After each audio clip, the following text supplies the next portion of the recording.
Breaking news, hindi pa man nakakabangon ang mga residente ng Cebu dahil sa malaking baha, malaking damage na idinulot ng Bagyong Tino nitong nakaraang araw.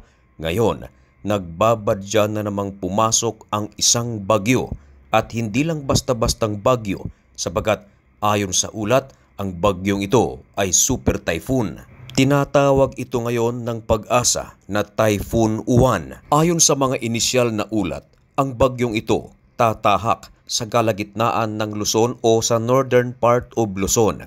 Sana nga ay lumihis pa ito ng lumihis. Hindi na sana ito tumama sa lupain ng Pilipinas o tuluyan ng malusaw sapagkat hindi biro ang dinadaan ng mga kahirapan ng ating mga kababayan sa Pilipinas. Nariyan ang mga matitinding baha sa Luzon, ngayon naman sa Visayas at ganun din sa Mindanao. Dito naman sa Cebu mga kaibigan, ako ay lubos na nagpapasalamat sapagkat marami sa ating mga kababayan OFWs at narito sa Pilipinas ang nagpaabot ng kanilang tulong pinansyal upang ihatid ang kanilang mga tulong sa ating mga kababayan na biktima ng Bagyong Tino. Inumpisahan na ng usapang banal ang pamamahagi ng munting blessings para sa ating mga kababayang mga Cebuano na biktima ng Bagyong Tino. At sa mga nais pa na maghatid ng kanilang mga tulong pinansyal ay nasa comment section ang ating QR. Ang inyong piso, 2 piso, 5 piso, 10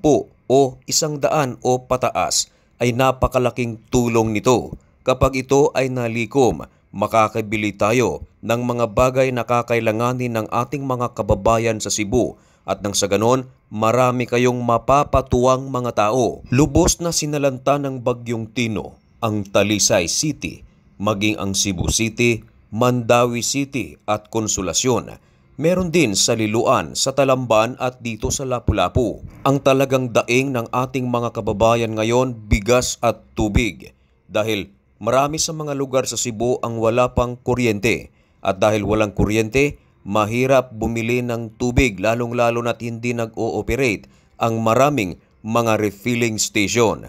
Maging ang MCWD na siya namang pinagkukunan ng karamihang mga Cebuano ng tubig, marami ay wala pa talagang operasyon. Kaya sa aking mga kababayan na OFWs o narito sa Pilipinas, subscribers, followers, bashers, silent viewers, panahon ngayon upang tayo ay magbuklod-buklod at magtulong-tulong. Kung maluwag-luwag naman ang inyong mga bulsa, maaaring ipadala lamang ang inyong mga tulong sa QR code na inyong makikita sa comment section at sa GCash number na inyong nakikita sa inyong screen. Mga kaibigan, hanggang dito na lamang muna ang video ito.